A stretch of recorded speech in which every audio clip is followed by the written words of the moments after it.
ஒரு கதவு இல்லை இப்போ இது ஒரு ஃபிசியோதெரப்பி ஆஃபீஸுன்றதுனால இருக்கிற பார் நான் யூஸ் பண்ணுறேன். யூஸ் பண்ணிவிட்டு ஒரு பொசிஷனில் நேராக நின்றுட்டு ஒரு காலை முன்னாடி ஒரு கால் நல்லா பின்னாடி வச்சுக்கோங்க. இப்போ நீங்கள் எந்த மசிலை ஸ்ட்ரெச் பண்ணுறீங்கன்னா இங்கே இருக்க கேஃப் கெண்டைக்கால் தசைன்னு சொல்கிறோம்ல, அதை ஸ்ட்ரெச் பண்ணுறீங்க. இப்போ இதுதான் ஸ்ட்ரெச் ஆக போகுது. ஸோ முன்னாடி காலை வச்சுட்டு உடம்பை நேராக வச்சுட்டு முட்டி நேராக இருக்கணும். குதிங்காலை மேலே தூக்கக்கூடாது. அது தூக்காமல் எவ்வளோ தூரம் அந்த வலது காலை இப்படி மடக்கி முன்னாடி கொண்டு போக முடியுமோ உடம்பை நேராக வச்சுட்டு அப்படியே போங்க. இந்த குதிங்கால் மேலே வந்ததுன்னா இது எஃபெக்டிவாக இருக்காது. குதிங்கால் தரையோடு ஒட்டி இருக்கணும்.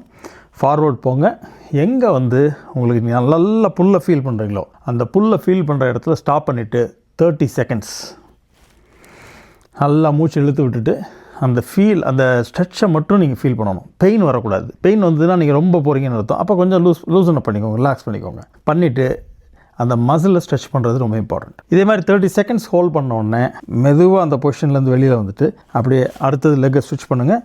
இடது காலை முன்னாடி வச்சுட்டு வலது காலை பின்னாடி வச்சுட்டு இப்போ வலது காலுடைய கேஃப் மசில் ஸ்ட்ரெச் பண்ணுறோம். அகெயின் ஹீல் தரையில் இருக்கணும். குதிங்கால் உடம்பு நேராக இருக்கணும். Take a deep breadth.